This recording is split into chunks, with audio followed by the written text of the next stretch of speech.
আসসালামু আলাইকুম। এটার নাম হলো আইসটালি গাছ। আমাদের দেশের ভাষায় বলা হয় আইসটালি গাছ। আইসটালি গাছ ওই গ্রাম দেশে মনে করেন মানুষটা জানলেও কাজে লাগে। আর এটা যে ফল হয়, লাল লাল ফল হয়, ফলটি অনেক মিষ্টি লাগে। আইসটালি গাছ অনেক রোগের উপকার। এমনকি ওদের ক্ষত জায়গায় যদি আপনি এটার মূলটা টান দিয়ে যদি এই মূলটা উঠাইয়া, এই যে এই মূলটা যদি উঠে যা যদি দূরে সরিয়ে রাখ, এই টান দিয়ে উঠে যদি আপনি এই মূলটা আছে না মূলটা যে সুন্দর করে কাইটা এটা গৈসা যে ক্ষত জায়গা শুকাইতেছে না, ডায়াবেটিসের রুগী তাদের অনেক ঘা হয়ে গেছে, এটা আপনি গৈসা যদি ওই ক্ষত জায়গায় যদি আপনি লাগাইতে পারেন কাটার জায়গায়, আস্তে আস্তে ওটা ঘাটা পূর্ণ হয়ে জোড়া লেগে যাবে। অবশ্যই কোনো বিষাক্ত জিনিসের কোনো কিছু না। আমাকে সাপে যদি দংশন করে, সাপে দংশন করলেও আপনার এই যে পাতা আছে না, এই পাতার ছাঁচের রস খাওয়াই দেবেন, সাপের বিষে কোনো কিছু করতে পারবে না।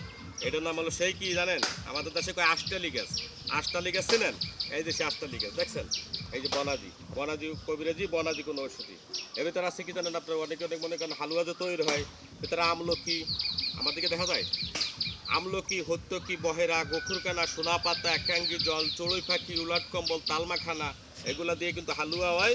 এগুলা খাইলে অনেক শক্তিশালী হয়। এই সমস্ত হালুয়া কিন্তু সবসময় খাওয়া যাবে না। শীতের 3 মাস আপনার এটা খাওয়া যাবে। শীতের 3 মাস পরে আর খাওয়া যাবে না, গরম হইলে এগুলো খাওয়া যাবে না এই সমস্ত জিনিস। এটা হলো সেই আষ্টালি গাছ। অনেক অনেক ক্ষমতা। এগুলো সাপে ব্যবহার করে, বেজিতে যেন সাপে যদি ছোড় মারে তা বেজি যায়, এই বর্তমানে ওই গাছটার পাতাটা খায়। ঠিক আছে,